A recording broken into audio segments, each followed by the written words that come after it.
Hello, in this video I'm going to tell you one of the biggest secrets about driving anxiety.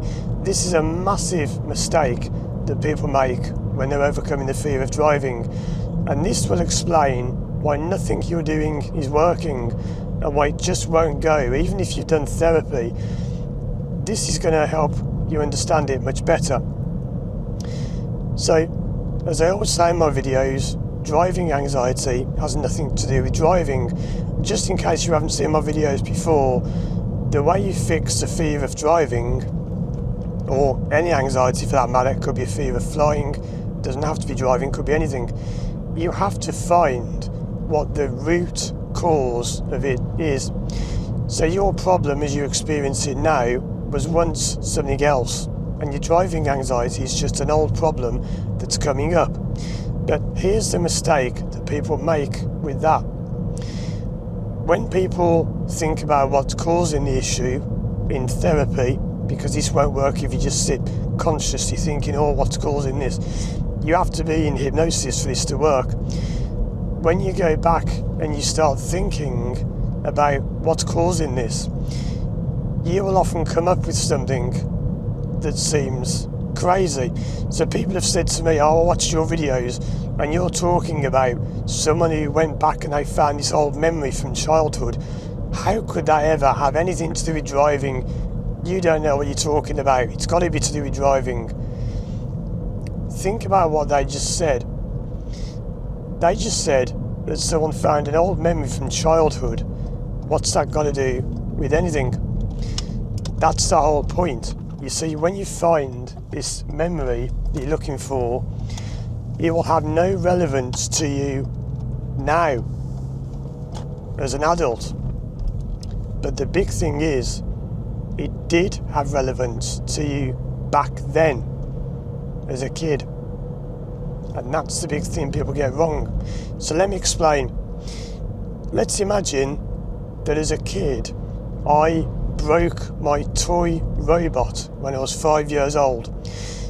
Now as an adult, now it's funny to think, well, I've broken a toy robot, I'll just go and buy another one, right? Wrong. See, that's exactly where people go wrong. You're thinking about it as an adult. You're thinking, well, what's breaking a robot got to do with anything? You don't think of it as you are now.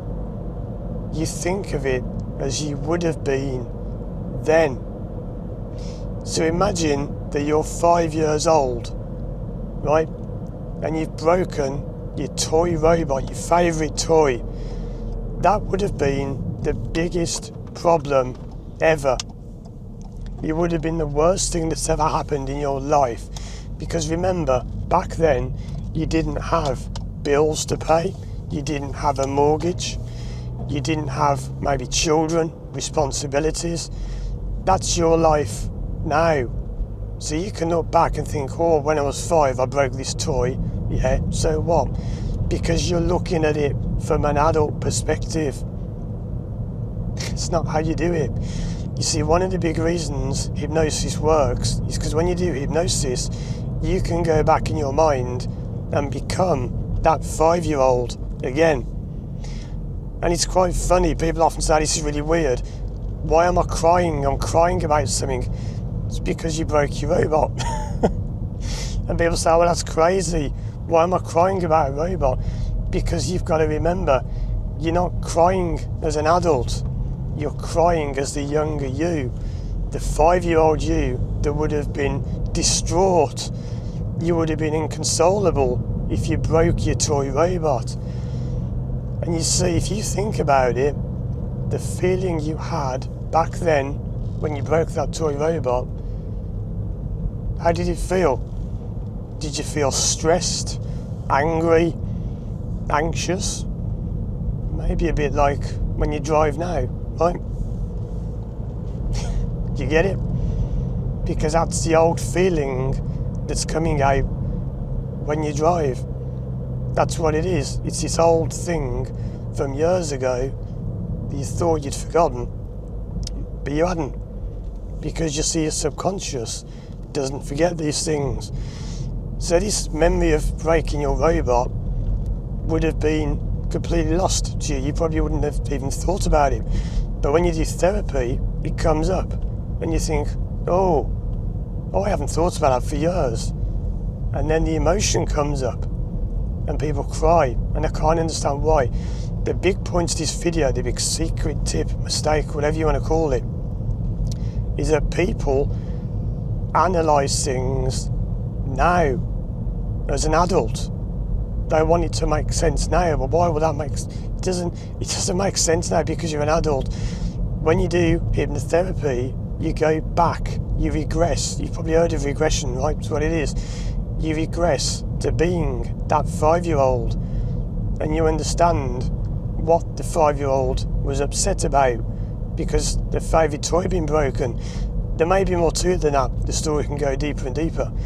But the point is, when you understand what that emotion is as a child, and it's not always a child, it doesn't have to be from childhood, it could be from your 20s, 30s or whatever, but when you understand what that feeling was then, not now, then, at that time in your life, then you think about it and you think, well, hold on, that's stupid.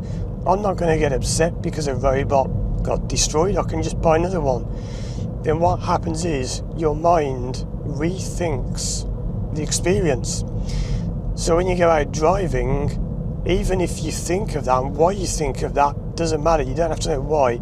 It's just sometimes something has linked when you were driving.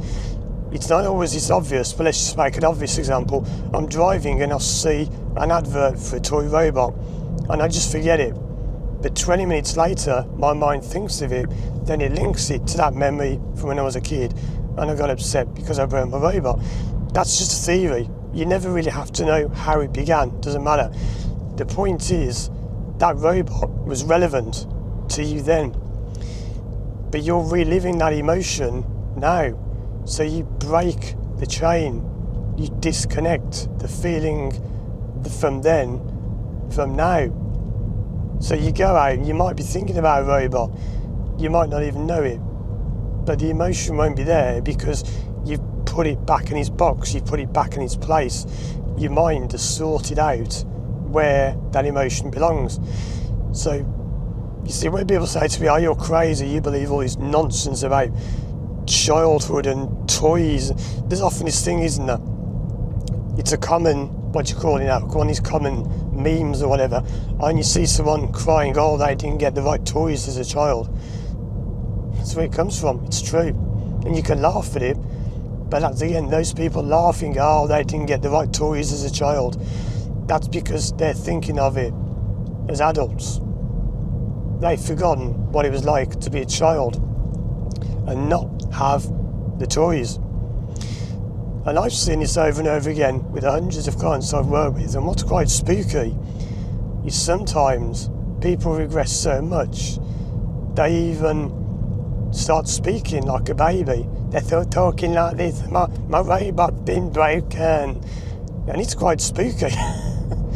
When you're not used to that, they don't even know they're doing it, they're completely unaware sometimes. But I'm sitting there and it's like I'm talking to a 5-year-old, and it's quite strange in a way to see, until you're trained and you know what's going on, to see a fully grown adult in their 50s talking like a 5-year-old and they're throwing their arms around and crying and reliving the trauma or whatever.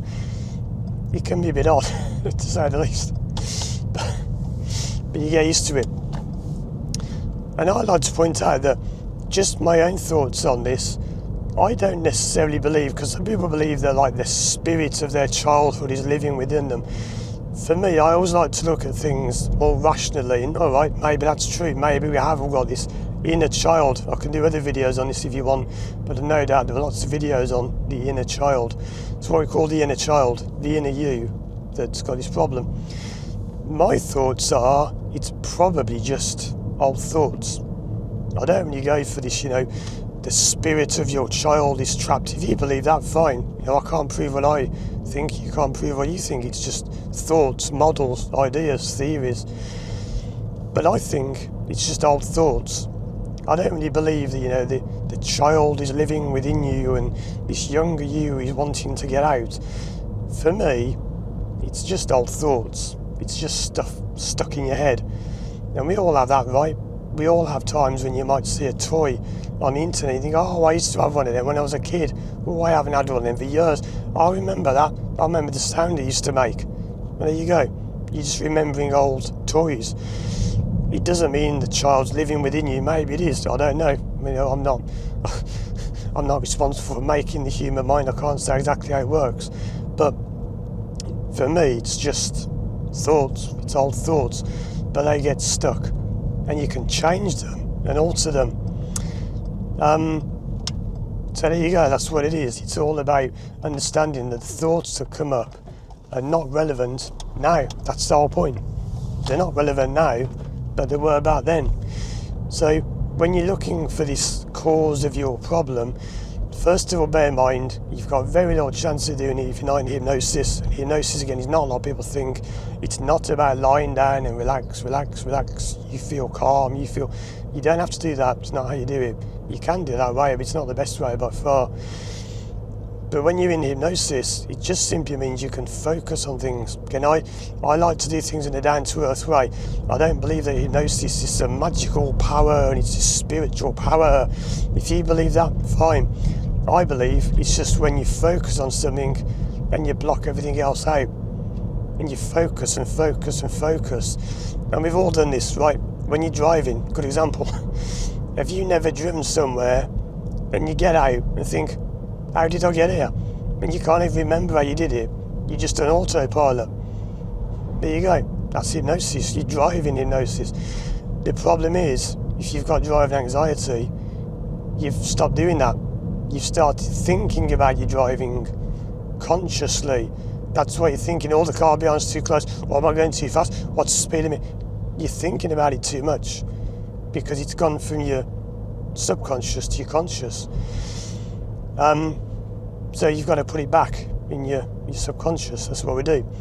And you do that by finding the root cause, addressing that issue, calming your inner child, if you want to put it like that, however you want to phrase it.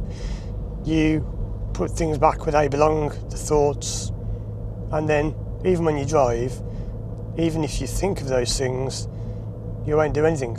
And I've had this, not with driving, but I've had problems myself where I've had issues, and then when I've done them in the future, it's just done nothing. And you're sitting there thinking, well, where's this problem? Where is it? I used to have a big problem with this, and it's not there anymore because you've released it by finding the root cause. And the only way you're going to fix anxiety properly is to find the root cause. Don't mask it, don't cover it up, don't expose yourself to driving, because it's got nothing to do with driving. It's to do with your robot. So thanks for watching. Check out these other videos of mine on screen now for more help. And if you want to work with me one-to-one online from anywhere in the world, visit me or contact me through my website, firstdrive.com. Thanks for watching, and as always, I'll see you again soon for more videos.